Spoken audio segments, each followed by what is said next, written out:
तुम्हारे असल बुजुर्ग हैं, असल बुजुर्ग हैं। चाहे दुल्हनिया आई हो तब भी मानो बाप मां को इज्जत करो, और दुल्हनिया ना आई हो, अरे बोलो ना जी, बोलो ना, दुल्हनिया आई हो तब भी और ना आई हो तब भी माँ बाप की कद्र मंजिलत बहरहाल होनी चाहिए।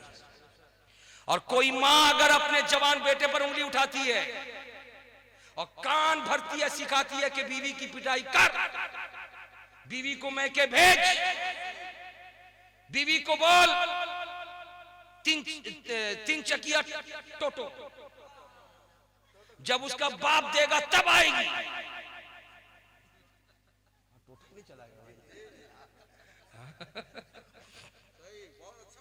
जब देगा तब आएगी। तो ऐसी मां को, ऐसे बाप को तुम कुछ कह नहीं सकते। इमाम साहब को जाके खबर दो, इसलिए कि बूढ़ा कम बदमाश नहीं है, कम बदमाश नहीं है, और ये बुढ़िया भी कम बदमाश नहीं है। जब बेटे को थोड़ी देर के लिए बीवी के साथ कमरे में देख लेगी तो चारों तरफ बोलती फिरेगी मेरा बेटा भड़ुआ हो गया है, मेरा बेटा भड़ुआ हो गया, बीवी के कमरे में रहता है। अरे बीवी के कमरे में रहना गलत है क्या? उसने एक लड़की का हाथ पकड़ा, वो उसकी बीवी बन के आई, तू भूल गई, तू भी 40 साल पहले बहू बन के आई थी। आज बहुत सारा घर टूट गया सास की बदमाशी से, बहुत सारा घर टूट गया ससुर की बदमाशी से। अब ये नौजवान लड़का पढ़ा लिखा नहीं है, जैसे काम से आया पसीना भरा बदन था, बिल्कुल गर्म दिमाग, इधर से बाप ने कान में कुछ कहा, माँ ने कुछ कान में कहा, अब बहन जो है ना उस पे पानी डालती रही, पानी डालती रही। उसके बाद गुस्से में आया और आने के बाद उठाया डंडा, ले डंडा दे डंडा। अब कितनी ऐसी नौबत हमारे टिकियापाड़ा मदरसे में आई है कि जहां पर इस इलाके का इस्तिफ्ता किया है कि फलाना फला को तलाक दे दिया, गुस्से के आलम में, और जब ठंडा होता बोलता हम ऐसा नहीं बोले। इसलिए बूढ़ों को भी होश के नाखून लेना चाहिए। बेटे की शादी किए हो तो उसको भी संभल के रहने दो, प्यार मोहब्बत करने दो। लेकिन प्यार मोहब्बत करने वाला नौजवान इतना भी प्यार मोहब्बत मत कर कि बीवी के चक्कर में पड़ के बूढ़े बाप को भुला दे, बूढ़ी मां को भुला दे। आज तेरा वक्त मोबाइल फेरने में गुजरता है, आज तेरा वक्त चौराहे पर रात के 12 बजे तक बैठकर ही ठीठी में गुजरता है। 3 दिन से तेरे बाप के सर में दर्द है, दवा लाना तो दूर की बात है, अपने कीमती टाइम में से 5 मिनट टाइम निकाल के बाबा के बिस्तर पे बैठकर एक मर्तबा उसके बदन पे हाथ फेरने की तुझको तौफीक नहीं है। बोल उस बूढ़े बाप ने गर्मी के अय्याम में बड़े बाजार में बोझा उठा करके मोटिया का काम करके तेरी परवरिश किया था, भुला दिया बूढ़े बाप की ये मेहनत को। बूढ़ी मां का दर्द समझ, खुद बगैर खाए तेरे मुंह में लुकमा देने वाली बूढ़ी मां, जहां अपनी बीवी को प्यारा वक्त देता है वहीं पे बीवी के वक्त से निकाल करके मां के पास बैठ भी जा, बैठ भी जा, जरा प्यार की 2 बोल बोल भी ले। बुढ़ापे में तेरी माँ तुझसे प्यारी बात करना चाहती है, बुढ़ापे में तेरा बाप तुझसे कुछ मीठी बात करना चाहता है। तू ही कहता कि बचपना बुढ़ापा एक तरीके का होता है, जैसा बचपना वैसा बुढ़ापा। तो तेरा बचपना था तो तेरा बाप लेके तुझको गोद में पूरे मोहल्ले में घूमता था, प्यारी प्यारी बात करता था। आज वो बूढ़े हो गए, जरा सा उनसे मीठी बोली तो बोल ले, मोहब्बत वाली बोली तो बोल ले।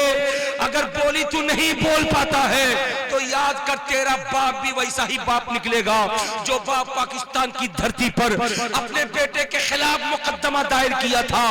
जज ने फैसला सुनाने से पहले जब बेटे को खड़ा किया था, पूछा था मामला क्या बूढ़े मियां बोलो, तो बूढ़े ने कहा था कि मुझको हर महीने अपने बेटे से इतने रुपए चाहिए मेरे खर्च के लिए। तो बेटे को खड़ा करके जज ने पूछा था तो अपने बाप को पैसे क्यों नहीं देता है? तो बेटे ने कहा था मेरे बाप के पास कमी कुछ नहीं है, 40 दुकानें हैं, उनका भाड़ा उठता है, 28 गाड़ियां चलती हैं, उनका किराया आता है। बाप के पास कमी क्या है कि मैं उनको पैसे दूं? जब इतना सुना था जज ने तो फौरन कहा था, बड़े मियाँ इस उम्र में इतने रुपए लेके करोगे क्या? तो बड़े मियाँ खड़े हुए थे और खड़े होकर के कहा था, जज साहब आपका फैसला बिल्कुल दुरुस्त है कि मैं करूंगा क्या? मुझको 1000-5000 नहीं चाहिए, 100-200 नहीं चाहिए, मुझको 1 रुपया चाहिए। बोलो सुभान अल्लाह। 1 रुपया चाहिए, मगर इस शर्त के साथ चाहिए कि हर महीने की 1 तारीख से लेके 5 तारीख तक 1 रुपया मेरा बेटा मुझे दे, किसी के हाथ से न भेजे। शर्त यह है कि अपने हाथ से लाके मेरे हाथ में दे दे।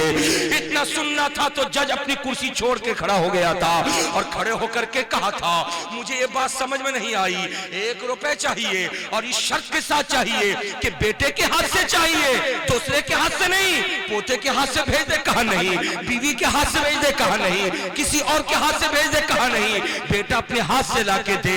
जज ने पूछा था, बड़े मियां आखिर इसमें फलसफा क्या है? सुनो बाकरा के नौजवानों, पॉइंट की आखिरी बात बोल करके माइक छोड़ने की तैयारी कर रहा हूं। जज ने जब पूछा था, बड़े मियां इसमें फलसफा क्या है, इसमें राज क्या है, तो जवान का बूढ़ा बाप बोल पड़ा था कि जज साहब सुनो, मैं इस बेटे को पैदा करके बड़े नाजो नेमत से मैंने पाला था, इस बेटे के लिए मैंने बड़ी कुर्बानियां दी थी, इसको मैंने आला से आला तालीम दिलवाया था। आज ये तालीम याफ्ता होकर के एक बहुत बड़ी नौकरी कर रहा है, नौकरी में इतना व्यस्त है, नौकरी में इतना मसरूफ है कि 3-3 महीने हो जाते हैं मैं अपने बेटे को देख नहीं पाता हूँ।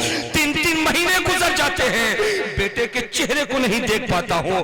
बेटा कब घर आता है रात में, कब सुबह घर से निकल जाता है, मुझे पता नहीं। अरमानों की दुनिया में आग लग चुकी है, मोहब्बत हिचकोले खा रही है कि काश वो दिन पलट आता जिस दिन अपने बेटे को गोद में लेकर के मैं चौराहे चौराहे पर घूम करके हर एक के सामने तारुफ कराता था कि ये मेरा बेटा है, ये मेरा बेटा है, ये मेरा बेटा है।